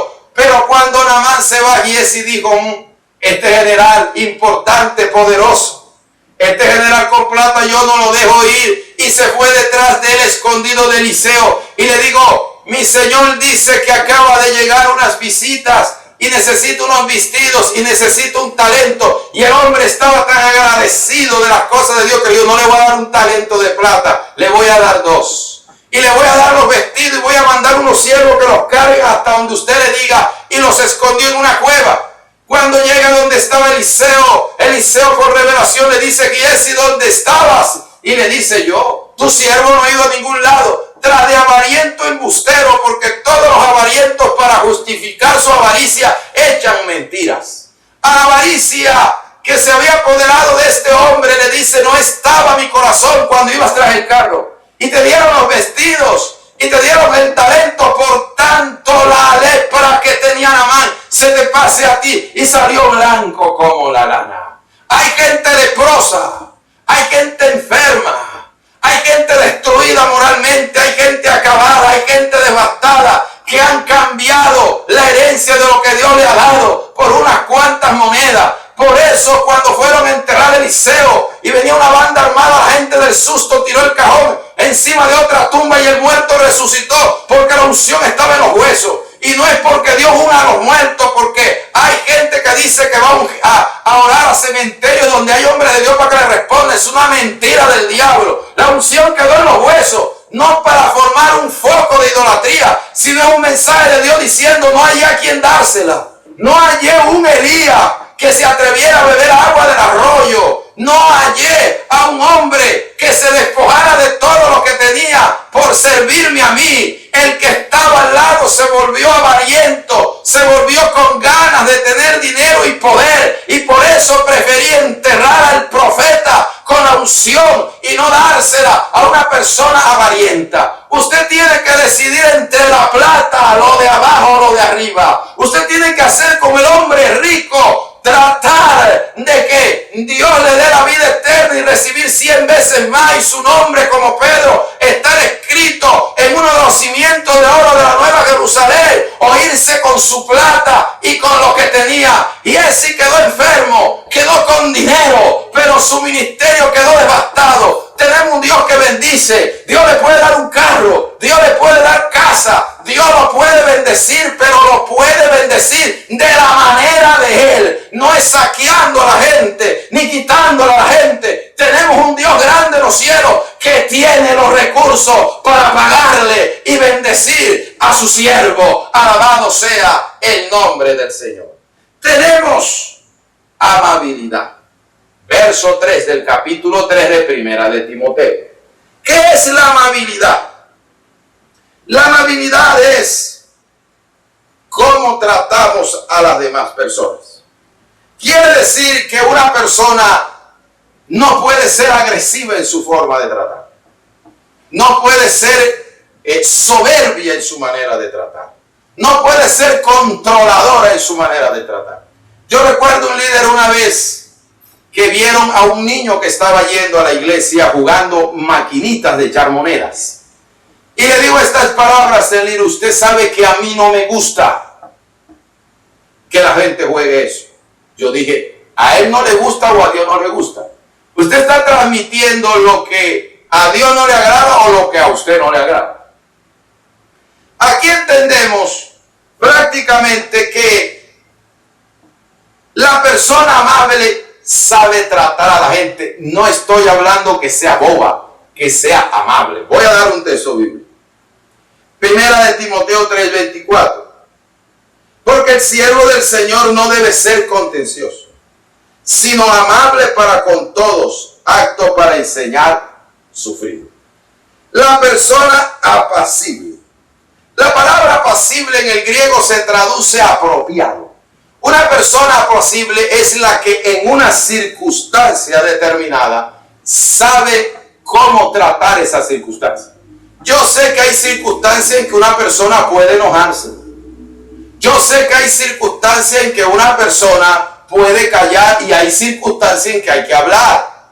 Hay circunstancias en que hay que llorar y hay circunstancias en que hay que contener el llanto. Esta es una persona apacible. Usted recuerda cuando José se iba a revelar a sus hermanos cuando fueron a Egipto. Dice que José los vio, pero José, al ver la alegría de sus hermanos, que él los reconoció, pero sus hermanos no lo reconocieron a él, contuvo muchas veces las lágrimas. No era el momento todavía de manifestarlas, sino buscar el momento apropiado cuando él se diera a conocer. Tenemos problemas, por ejemplo, cuando Moisés se enojó y Dios le dijo: háblale a la roca, y la golpeó. Y Dios le dijo: háblale, y por eso no entró a la tierra. No fue apropiado enojarse en ese momento.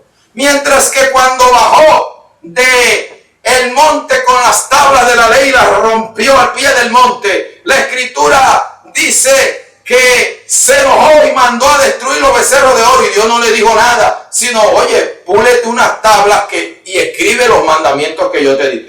¿Por qué? ¿Por qué Dios? ¿Por qué rompió esas tablas y Dios no lo reprendió ni le dijo nada? Porque era la ira de Dios en Moisés. La ira era correcta en el momento correcto. Esto es ser apacible, actuar de manera apropiada en el momento apropiado. Tenemos aquí también no avaro. El no avaro indica de que no debo exagerar en lo que deseo. La avaricia, muchas personas con su habilidad quieren modificarla y convertirla en deseo de prosperar. La avaricia es cuando una persona desmedidamente quiere algo y está acompañada de vanidad. Hay personas que no quieren tener una buena casa, sino que quieren tener la mejor casa del barrio. Cuando uno habla de prosperidad, está hablando de algo que te haga feliz, de algo que te haga sentir contento y realizado, no algo que haga feliz a los demás. Cuando tú quieres que la casa tuya sea la mejor del barrio, es porque quieres que todo el mundo vea tu casa. No es para tú sentirte feliz, sino para satisfacer lo que hay en el corazón de las demás personas. Aquí nos vamos a dar cuenta que hay personas que quieren más de lo que realmente necesitan.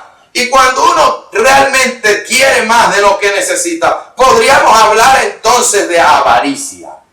La avaricia ha destruido y está destruyendo muchas personas, muchos ministerios. Hay personas que le sirven a Dios es por plata. Hay gente que le sirve a Dios es por intereses. Hay gente que le sirve a Dios es por lo que le van a dar. Hay gente que no sale a un ministerio y sino, ¿cuánto me vas a pagar? Ya vivir con fe, eso está siendo rezagado. Forman un contrato como si fuera una empresa. La gente no quiere prácticamente depender de las cosas del Señor. Hay personas que no están simplemente para estar dispuestos a recibir lo que Dios quiere darle, sino que simplemente desean y quieren más de lo que Dios ha deseado poner en su vida. Voy a colocar un ejemplo. Dios le prometió a Israel que le daría la tierra. Los llevó a través de Josué al desierto y los alimentaba con maná. Tenían todo lo necesario. Si tenían sed, les daba agua de la roca. Si tenían hambre, les daba maná. Si se enfermaba, los sanaba. Cuando iban a entrar a la tierra, tenían que destruir las naciones que estaban allí. Y una de esas naciones fue Jericó. Y en Jericó, cuando fueron a conquistar a Dios, digo, no tomen nada del anatema. Cuando los muros de Jericó caen, Acán, que entra en la conquista, dice que vio más o menos unos 200 ciclos de plata, vio oro y vio, un lingote de oro y vio un manto babilónico y fue y lo escondió bajo su tienda. ¿Para qué quería un lingote de oro si ahí lo tenía todo? ¿Para qué quería el manto babilónico que era la tela de los reyes si él no era rey? ¿Para qué quería 20 ciclos de plata si en el desierto no se compra? Este hombre vio que había algo que en el desierto no iba a conseguir. Tenía lo necesario, pero él quería más de lo que Dios le estaba dando. Y eso trajo una maldición en Israel. Hasta que no sacaron la maldición, Israel no volvió a obtener la victoria. Y Acán fue apedreado. La avaricia lo mató. La avaricia lo acabó. La avaricia lo destruyó. Pablo decía, con sustento y abrigo estemos contentos con eso. Que Dios guarde nuestro corazón y nuestra vida para contentarnos. Si Dios le está supliendo, si Dios le está ayudando, si Dios le prospera, si Dios le da lo que necesita, no hay necesidad de permitir que esto se meta en el corazón. Tenemos otra característica para avanzar: que gobierne bien su casa. Este es un problema del día a día en el pastorado. Hay hombres de Dios con unos hijos, Padre Santo, que todo el mundo dice, esos hijos del pastor son terribles. A veces hasta en las escuelas tienen que llamar al pastor para decirle, mire, que el peor alumno del colegio es su hijo. Para decirle, mire, su hija es la más terrible que hay aquí. son los más bravos del barrio y la gente dice, mire qué pastor y cómo están los hijos. Creo que un pastor no puede convertir a su hijo. Si yo le dijera que un pastor puede volver evangélico a su hijo, estaríamos reemplazando al Espíritu Santo, que es el que convence de justicia, de juicio y pecado. No sería el Espíritu Santo, sino el pastor. Lo que la Biblia demanda es que el pastor debe mantenerlos en sujeción. La sujeción no es un problema solo del evangelio. Usted va a un hogar donde ese hogar es inconverso. Y ese hogar inconverso somete a los hijos. Hay personas que no conocen a Dios y le dicen a los hijos, usted no me llega aquí a medianoche. Usted aquí no me va a llegar. Usted es una niña de 8 años. Usted no me llega a mí con un pixie en la lengua. Usted no me sale a mí con esa ropa. Usted no me llega aquí embriagada si usted lo que tiene son 12 años. Y comienzan a poner reglas. Entonces no es un problema solo de las cosas de Dios. Aunque un pastor no tenga el poder de volver a sus hijos evangélicos, sí Dios le ha dado la autoridad para que esos hijos se sujeten dentro del hogar. La única manera que un hijo no se sujete dentro del hogar es que él forme su hogar. Es decir, se independice. Pero así un hijo, aunque sea mayor de edad, va a vivir en el seno de la casa pastoral. Ese hijo tiene que sujetarse a esos principios que hay dentro de ese hogar. Tiene que respetarlos porque vive bajo ese techo. Aquí encontramos un pasaje donde el sumo sacerdote Elí tenía un problema con Dios porque sus hijos también eran sacerdotes. Y cuando sus hijos veían a las mujeres que iban a hacer vigilia en el templo, la Escritura nos dice a nosotros que él veía cómo estas mujeres, estos hijos se acostaban con ella, es decir, los sacerdotes eran adúlteros, dormían con mujeres que no eran sus esposas, y él les llamaba la atención y les decía, hijos míos, oigo de este pueblo vuestros malos procederes, y Dios le manda un profeta y le dice que va a quitar su descendencia. Le dice que lo va a desarraigar por completamente. Le dice que ninguno de sus hijos será puesto en honra, que él honrará al que lo honra y menospreciará al que lo menosprecia. Parafraseo la Escritura. Y en este momento, cuando Dios le da esta palabra, le dice, por cuanto no los has estorbado. Porque a veces no es solo hablarle a los hijos, sino que hay que estorbarlo. Es decir, aquí usted no hace más eso. Aquí usted no practica más eso. Aquí usted no vive más eso. Aquí usted no está más en esas condiciones. Aquí usted no le acepta más ese comportamiento. Y eso no solo le costó a Elí. No solo le costó a sus hijos, porque cuando usted no corrija a sus hijos, los está condenando. Les está dando rienda suelta al comportamiento. Los está dejando que el diablo los siga utilizando. Si usted no los corrige, el diablo les va a seguir instruyendo y el mundo va a seguir metiendo en su corazón esas abominaciones. No solo devastó su hogar y su vida espiritual, porque Elí no podía predicar del hogar en el púlpito porque nadie le creía. Elí no podía hablar de la familia porque nadie le creía. Elí no podía decirle cómo enseñar a sus hijos porque nadie le creía, sino que cuando Israel entró en guerra, la perdió. Dios no estaba allí porque el problema del altar llegó hasta el pueblo y el pueblo se debilitó. Elí no tenía autoridad en sus hijos, la perdió con la iglesia. El pueblo se debilitó espiritualmente. Todo el mundo hacía lo que quería porque no había autoridad espiritual, y eso lo llevó a su derrota. Eso lo llevó hacia su destrucción. Antes de formalizar una iglesia, hay que formar un hogar. Por eso la Escritura nos dice que el que no puede organizar, el que no puede instruir, el que no puede enseñar su casa, ¿cómo cuidará de la iglesia del Señor antes de ser pastor? Hay que ser buen padre. El que es buen padre llegará a ser un buen pastor. Alabado sea el nombre de Jesús. Nos dice no un neófito, el verso 6. El neófito es aquel que no tiene conocimiento. Hay personas que creen que todo es unción. A mí me agrada la unción. A mí me agradan los milagros. Qué placer ver un paralítico levantarse. Qué hermoso ver a alguien con cáncer ser librado de la muerte, que Dios lo cure. Pero los milagros no guían. Los milagros no llevan al cielo. Los milagros producen deseo de buscar a Dios. Pero la Escritura sí nos orienta cómo ir al reino de Dios. Y de nada sirve un milagro si nos vamos para el infierno. El neófito es aquel que no tiene conocimiento. Y una persona que no tiene conocimiento no sabe por dónde anda. No sabe si lo que está haciendo está mal.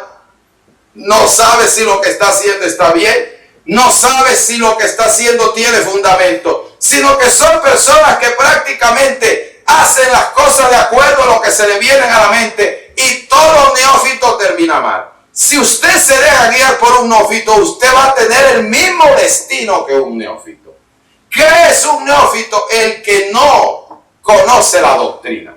De allí que la Escritura nos dice unas palabras textuales de Cristo. Si el ciego guiare al ciego, ambos caerán en el hoyo.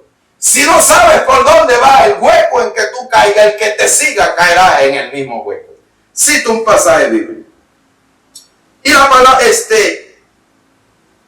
palabra carcomerá como gangrena, de los cuales son Himeneo y Fileto, que se desviaron de la verdad diciendo que la resurrección ya se efectuó, y trastornan la fe de algunos. Segunda de Timoteo 2, capítulo 2, versos 17 y 18. Es decir, Pablo decía, esta gente está diciendo una locura, eso no es así. Y están perturbando, están desviando la fe de algunas personas. Entonces aquí vemos que el ser un neófito, no tener conocimiento en la palabra, lleva a que alguien pueda desviarse y desviar a los demás. Tenemos testimonios con el de afuera y con esto terminamos. De los requisitos de un pastor ya vamos a terminar el estudio. Es bueno tener buen testimonio con los de afuera debido a que todo el mundo algún día va a hablar mal de usted. Todo algún día alguien va a hacer un mal comentario, pero al menos no es posible que la mayoría hable mal. Cuando la mayoría habla mal, quiere decir que la persona tiene problemas. ¿Cómo van a compartir el evangelio si la persona que te está oyendo, tiene mal testimonio de ti? Eso va a ser un problema, una barrera. Hay que arreglar el testimonio para ejercer el pastorado, no con la iglesia, sino con los de afuera. Si quieres ganar almas, tienes que tener un testimonio bueno afuera. No podemos pensar que un pastor tiene un testimonio de un 100%, pero sí al menos que la mayoría diga, no, ahí hay un pastor y nunca lo hemos visto haciendo cosas que un pastor no debe hacer. Ahora, ¿cuáles son las evidencias del ministerio pastoral? ¿Cómo sabemos nosotros que un pastor es pastor o no es pastor? La mayoría cree que un pastor es pastor porque alguien lo puso allí. La iglesia muchas veces cree que un pastor es pastor porque alguien oró por él, le echaron aceite en la cabeza, lo ungieron y el concilio dijo es pastor. En primer lugar, todo pastor necesita el apoyo del concilio. Pero el concilio no da ministerio. El concilio reconoce el ministerio que Dios le dio. Si el concilio unge al pastor, le llena la cabeza de aceite, le mata todos los piojos con el aceite que le echa y todo el mundo ora por él y no tiene llamado, eso no va a pasar de allí. Lo que un concilio debe hacer es estar seguro que hay un llamado de Dios ahí. Por lo tanto, una de las evidencias que debemos tomar es prácticamente lo que ya vimos. Una persona con buen testimonio, partamos allí. Si levanta muerto y no tiene testimonio, déjelo quieto.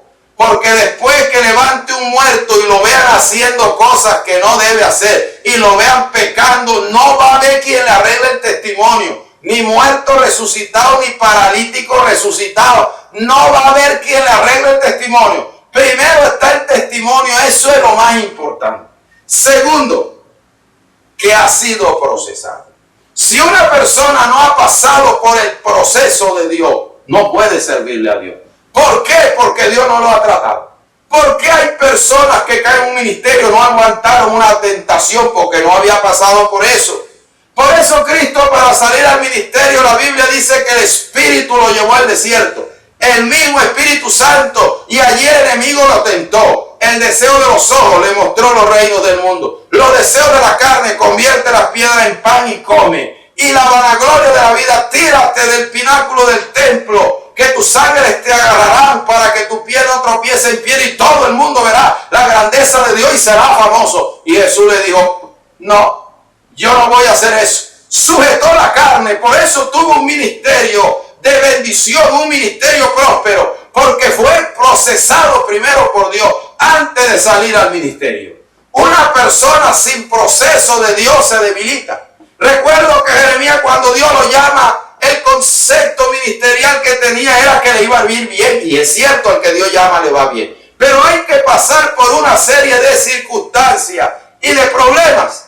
Y prácticamente cuando vino el vituperio, cuando vino el desprecio, cuando vino el escarnio, cuando vino la persecución, Jeremías dijo, no hablaré más en tu nombre ni predicaré más en tu nombre. Yo no pensé que esto era tan duro, yo no pensé que esto fuera tan crítico, yo no pensé que esto fuera tan bravo. Y entonces viene una palabra de Dios y si entra esa cara de ti lo vil, será restaurado. En pocas palabras, el problema no es la gente, el problema es que tú quieres fama y eso tienes que sacarlo de tu corazón. Tú le estás sirviendo a Dios por recompensa y tienes que sacarlo de tu corazón. Tú le estás sirviendo a Dios por un interés y tienes que sacar eso de tu corazón. Y Jeremías dijo, entró un fuego en mis huesos, en el cual no pude resistir y le dije, Jehová, me seduciste y me has seducido. Usted no necesita plata para sostenerse en el ministerio. Usted no necesita apoyo humano para sostenerse en el ministerio. Usted no necesita dones extraordinarios para sostenerse en el ministerio. Usted lo que necesita es la unción, la presencia, el fuego, el poder y el respaldo de Dios. Que si Dios le da eso, no importa lo que se levante, usted se mantendrá en pie. Dios lo mantendrá en pie, Dios lo fortalecerá, Dios le animará, Dios le ayudará, Dios le sacará adelante. Alabado sea el nombre de Jesús.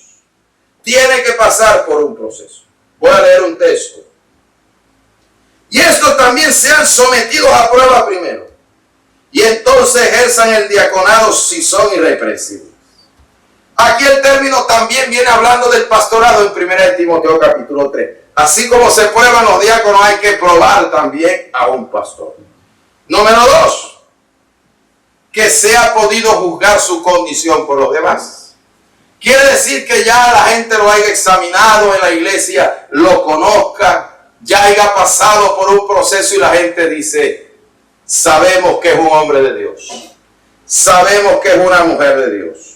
Sabemos que es una persona que ha aguantado, que ha demostrado que aún en los momentos difíciles ha mantenido su condición, ha mantenido su estado, se ha mantenido como hombre y mujer de Dios. Entonces aquí podemos decir que puede ser juzgado. Esto está en Hebreos 13:7. Dice que seamos imitadores de su fe y que juzguemos su conducta. Es decir, que un pastor es un ejemplo para la congregación. Ya la gente lo juzgó y dice, no, este hombre es pastor. Pero no por el milagro que hizo, sino por el comportamiento que ha tenido. Si usted ve todas las características que debe tener un pastor, usted podrá llegar a una conclusión. El único don que Dios le pide es apto para enseñar. Todos los demás rasgos tienen que ver con la conducta, con los rasgos de su personalidad. Esa es la base del ministerio pastoral. Tenemos los dones espirituales que debe tener un pastor. ¿Qué tipo de dones debe tener? Voy a hablar de los básicos. Si a Dios le place darle los 9 dones a un pastor, lo puede hacer. Pero al menos los básicos. El primero debe ser la sabiduría. Recordemos que un pastor está para orientar, para alimentar y para cuidar y ejercer la autoridad. Para alimentar hay que extraer de la escritura. Para orientar hay que aconsejar. Una persona sin sabiduría no puede entender el problema de una persona ni le puede orientar. ¿Conoce usted a Roboam? Cuando el pueblo fue a pedirle que por favor, ya tenían 40 años de trabajo en una leva que había impuesto Salomón y querían descansar. Porque estaban un tiempo en la casa y otro tiempo en el campo. Y estaban cansados, extenuados, estresados. 40 años en ese ritmo. Y entonces Roboam le dijo, en 3 días le doy respuesta. Y fue a los ancianos y le dijeron, oye la voz del pueblo y ellos te servirán. Pero también la Escritura se pone a hablarnos aquí a nosotros. Y nos dice también que fue a los jóvenes que se criaron con él y le dijeron, parafraseo la Biblia, demuéstrele quién es el que manda. Demuéstrele quién es el que tiene la autoridad. Usted no se va a sujetar a sus peticiones. Este hombre carecía de sabiduría para saber quién le decía la verdad y quién le mentía. Para saber quién lo guiaba bien y quién no. Si yo no sé orientarme yo mismo, no sé analizar los problemas yo mismo, si yo mismo no sé discernir entre lo bueno y lo malo, ¿cómo voy a guiar a los demás? Fue como un consejo pésimo, mediocre y destructivo, y le digo, el dedo de mis padres, un dedo mío es como el lobo de mis padres, es decir, yo voy a ser peor que él, le voy a implantar la autoridad más que él, lo voy a someter más que él. Israel, cada uno a sus tiendas, dijo el pueblo, que se quede solo, se quedó con una tribu. ¿Por qué? Sencillamente por falta de sabiduría. El sabio sabe oír, el necio no. Se necesita para ser pastor tener mucha sabiduría. Tenemos la ciencia. La ciencia nos ayuda a adquirir consejo y a transmitir el consejo. De allí que si vamos a estar alimentando a las personas, es porque necesitamos extraer de allí la palabra, y para eso se necesita la ciencia de Dios, que sirve para extraer el conocimiento de Dios. La ciencia humana no sirve. Si usted es médico, qué bendición, pero no quiere decir que ese conocimiento sirva para lo espiritual. Si usted es ingeniero, qué bendición, sirve para hacer carreteras, edificios, pero no para edificar lo espiritual. Esta es otra ciencia diferente. Esta es la ciencia del espíritu. La ciencia del espíritu es lo que discierne las verdades y los principios de Dios, y después podemos compartirlo con las demás personas. Para esto se necesita ciencia. Esa fue la palabra que Dios le da a la mujer samaritana cuando la aconsejaba de beber del agua que él le daba y no la del pozo que fue a buscar. Y por el don de ciencia Jesús obtiene un conocimiento, porque la ciencia, ¿qué es conocimiento? Pero es un conocimiento revelado, y dice, 5 maridos has tenido y el que ahora tiene no es tu marido. Esa es la ciencia que sirve para orientar, la ciencia que sirve para extraer los principios de Dios y llevar a la gente a través de ellos. Tenemos entonces sabiduría y tenemos la ciencia. ¿Cuáles son las debilidades del pastor? Y entramos en la fase final. ¿Qué debilidades? Sí, un pastor tiene debilidades. ¿Por qué? Porque es un ser humano. Los pastores no son ángeles, son seres humanos. Y como son seres humanos, necesitan prácticamente cuidarse también, porque son carne y hueso. Aquí, una de las debilidades de un pastor es querer ser más bueno que Dios. A veces una oveja anda mal y por tratar de consolarla le dice que ande bien. Mire, si Dios dice que anda mal, no se ponga a decir que anda bien, porque la palabra suya no va a pasar por encima de la de Dios. Hay personas que creen que por ellos estar puestos por Dios pueden contradecir a Dios y pueden decirle a lo malo bueno y a lo bueno malo, y pasar Dios a un estrato por debajo del de ellos. Dios le dijo una palabra a un hombre recto como temeroso de Dios, apartado del mal y perfecto. Le digo, me condenarás a mí, te justificarás tú. Es decir, el que va a quedar bien eres tú y el malo soy yo entonces. Esa es una debilidad pastoral. Sí, vamos a entenderlo. Vamos a aceptarlo así, pero Dios te dijo que no. Dios te dijo que eso estaba mal. Dios te dijo que eso no era así. Tú no tienes autoridad para eso, pero eso es una de sus debilidades. La vemos, por ejemplo, en la oración de Moisés. Voy a citar Éxodo 32:10. Ahora deje que se encienda, miren ellos, los consuma y de ti haré una nación grande. Entonces Moisés oró en presencia de Jehová su Dios y dijo, oh Jehová, ¿por qué se encenderá tu furor contra tu pueblo? Que tú sacaste de la tierra de Egipto con tu gran poder y tu mano fuerte. Dios lo que le quiso decir, ese pueblo no sirve.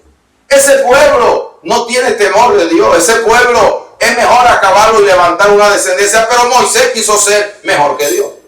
Y le digo, no, pero es que es de tu descendencia. Ten misericordia. Ellos pueden servir más adelante para fariseo o no. Ellos pueden cambiar. El pueblo cambió, tuvo que matarlos en el desierto a todos. Fueron un problema y además lo hicieron enfurecer para que Dios los castigara y Moisés tampoco entró a la tierra. Si Dios te dijo que no servía, no sirve. Si Dios te dijo que era blanco, no es negro. No podemos ser más buenos que Dios. Número 2, dominadores. Los dominadores creen que porque tienen autoridad pueden controlar a la gente a su voluntad.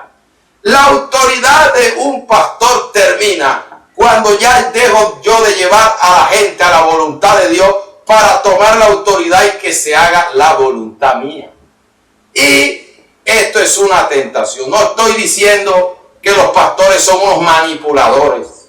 No estoy diciendo que los pastores agarran ahora la autoridad y hacen lo que quieren con los miembros. Pero hay momentos que sienten esta tentación. Y hay momentos que uno quisiera que un miembro hiciera algo para uno inclusive. Y uno a veces quiere usar la autoridad como para, oye, ¿por qué no me lavas el carro? Oye, ¿por qué no me haces la comida? O sea, otra cosa es que al miembro, porque hay miembros muy dadivosos, que les nace hacer eso. Pero voluntariamente no va a usar la autoridad para ese tipo de cosas. Abusan de la autoridad y se vuelven dominadores. A veces se salen de la ley de Dios y ejercen un control totalitario dentro de la iglesia. Voy a colocar un ejemplo para que no me miren raro. Yo he escrito a la iglesia, pero Diótrefes, el cual le gusta tener el primer lugar entre ellos, no nos recibe. Por esta causa, si yo fuere, recordaré las obras que hace parloteando con palabras malignas contra nosotros. Y no contento con estas cosas, no recibe a los hermanos y los que quieren recibirlos se los prohíbe y los expulsa de la iglesia. Este hombre tomó el control de la iglesia, Dios. Y si Juan iba para allá, hablaba maldiciones del apóstol Juan y de los demás apóstoles.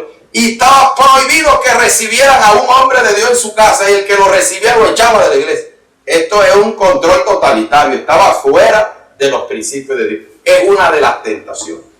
La otra debilidad es ser el hombre orquesta. Algunos consideran de que si ellos no hacen las cosas, no hay quien las haga. Entonces ellos mismos quieren cantar, ellos mismos quieren dirigir el culto, ellos mismos quieren prácticamente predicar, ellos mismos quieren recoger la ofrenda, quieren hacerlo todo y no va a poder. La obra de Dios no la puede hacer una persona, tiene que aprender a delegar funciones, pero hay un momento en que el pastor quisiera cobijar todas las áreas. Te vas a desgastar, te vas a perturbar, prácticamente te vas a perjudicar, no vas a poder hacerlo todo tú solo. Tienes que aprender a delegar funciones. Sentirse más capacitado es un orgullo. Hay gente que está en un ministerio y creen que están porque son las personas más capacitadas. A veces Dios en su misericordia llama al menos capacitado o al más débil para colocarlo en un ministerio y de allí mostrar a través de la debilidad eso. Pablo era muy sincero diciendo, o siendo un apóstol, y decía: el pecado que mora a mí, él se descubría. Él decía, de los pecadores, de los cuales yo soy el primero, él se descubría. Él no decía que él era el mejor. Nabucodonosor pensó que estaba como emperador babilónico creyendo que era el mejor, y Dios lo mandó a comer pasto como los bueyes, a bañarse con el rocío del cielo y que le crecieran uñas como las águilas, hasta que reconociera que el Altísimo gobierna en el gobierno de los hombres. Aquí encontramos que tuvo que reconocer a Dios y reconocer que era un hombre como cualquiera. Y número 5, celo injustificado. El pastor tiene que manejar muchas cosas, posiciones dentro de la iglesia. A veces el orgullo está de por medio y el pastor piensa que alguien lo va a desplazar. O piensa que el pueblo se está yendo detrás del evangelista. O siente que el pueblo está buscando más un hermano que él y viene ese problema del celo. No solo en el pastor, está en todos los ministerios. Y también podemos ver que hay hermanos que, hermano, quisiera ir a otra iglesia. Hay cabras por ahí que se van para otra iglesia. Y muchas veces, hermano, el que se me vaya lo pongo en disciplina. Pero es que con el celo incontrolable no se va a controlar eso. Eso hay que manejarlo con sabiduría. Porque usted no puede evitar que un miembro no visite otra iglesia. Usted tiene que enseñar a la gente que se cuide. Porque ¿cómo evita usted que un pastor le invite una oveja para irse para allá? Usted tiene que instruirlos de la palabra, tiene que enseñarlos para que cualquiera que les haga una invitación no se los lleve. Pero a veces entra ese celo que si no es de esta iglesia no puede ir a ninguna. No puede ir a ningún lugar porque todo el mundo está contaminado, todo el mundo está fuera de los principios de Dios. La única iglesia que se va a salvar es esta. Eso no es cierto. Es verdad que hay una apostasía, pero hay que reconocer que en medio de la apostasía todavía hay iglesias que se guardan. Lo que hay que orientar y llevar con sabiduría para que una persona adecuadamente se pueda mover y pueda tener cierta libertad. Hay gente que todavía no tiene madurez para ir a muchos lugares, le falta fundamento, pero puede que otros sí lo tengan y puedan participar en un momento dado de un servicio en otro lugar. Que Dios ayude a este ministerio, que es un ministerio sufrido, de cargas, de luchas, de dificultades. Un pastor todos los días se echa un enemigo por decirle la verdad. Todos los días un hermano se va bravo porque hay que instruirlo, porque hay que decirle que no es así. Que Dios lo fortalezca. Ore mucho por su pastor. Ore mucho por los pastores. Que Dios los ayude. Que Dios los bendiga. Damos gracias a Dios. Padre, te damos gracias por la oportunidad que en tu infinita misericordia nos das de compartir tu santa y divina palabra.